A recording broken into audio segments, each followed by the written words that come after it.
Hey guys, it's One Love 10. It's time for Ted's afternoon story. I tried earlier and my phone wouldn't send, so I'm rereading it. I erased everything and I'm rereading it. So this is the Pushcart War, and it is chapter 9, The Secret Campaign Against the Pushcarts. The Pushcart War is generally divided into two major campaigns. The first of these is referred to as the Secret Campaign, for although we now have the evidence of the capitalist diary that the three had declared war on the Pushcarts at the secret meeting, this declaration was not at the time made public. This gave the trucks an enormous advantage in the beginning. The pushcart peddlers themselves did not know for over a month that the truckers had declared war on them. All they knew was that suddenly the truck drivers were nudging their pushcarts out of the way more and more often, and that they were nudging harder and harder. In 1 week alone, more than 100 carts were brought into Maxie Hammerman's for repairs. Maxie repaired broken slatting, broken spokes, broken handles, broken bent axles. Many of the pushcarts had to be entirely rebuilt, and Maxie did not have time to build any new carts. Also, the number of serious accidents involving pushcarts increased, and several peddlers needed hospital treatment for broken legs or crushed ribs. At first, the pushcart peddlers thought that all these troubles were simply a case of the already terrible traffic conditions getting rapidly worse.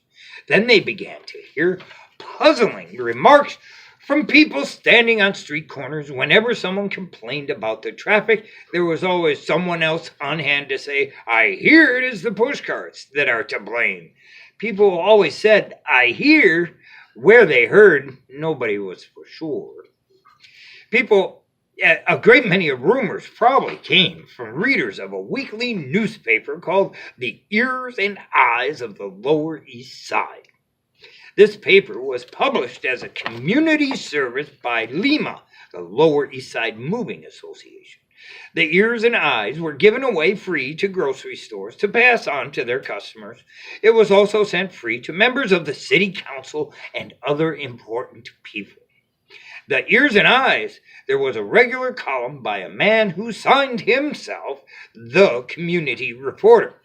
The community reporter wrote a great many columns just before the war about what he called the pushcart menace.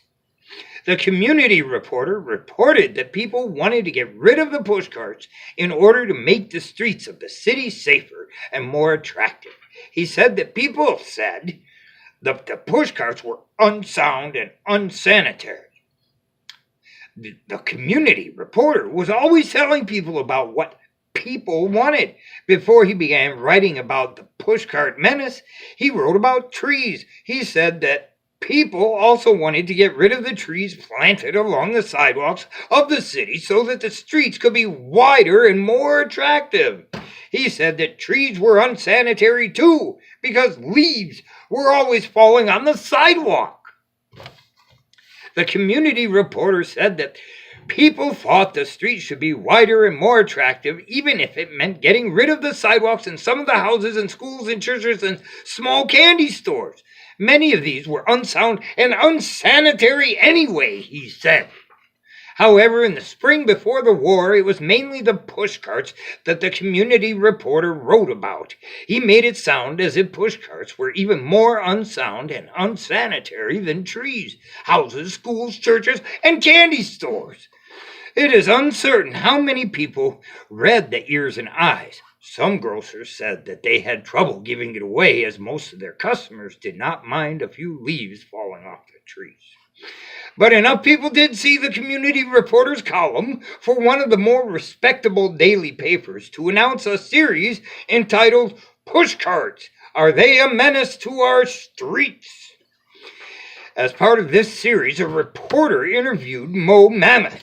This was the day after a mama mammoth had upset 3 vegetable carts on Avenue C. "That poor mama," said Big Mo. "Tomatoes all over the street and 20 pushcart peddlers yelling at the truck driver and picking up broken tomatoes and throwing them at him. What kind of working conditions are these?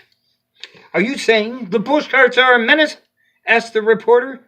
The facts speak for themselves, said Big Mo. As a public service, Mr. Louis Livergreen of the Lower East Side Moving Association, which has 100 trucks out on the streets every day, has made a count of the number of accidents involving pushcarts in the last month. In the last month alone, Big Mo said, Mr. Livergreen tells me there have been 141 more pushcart accidents than in the month before.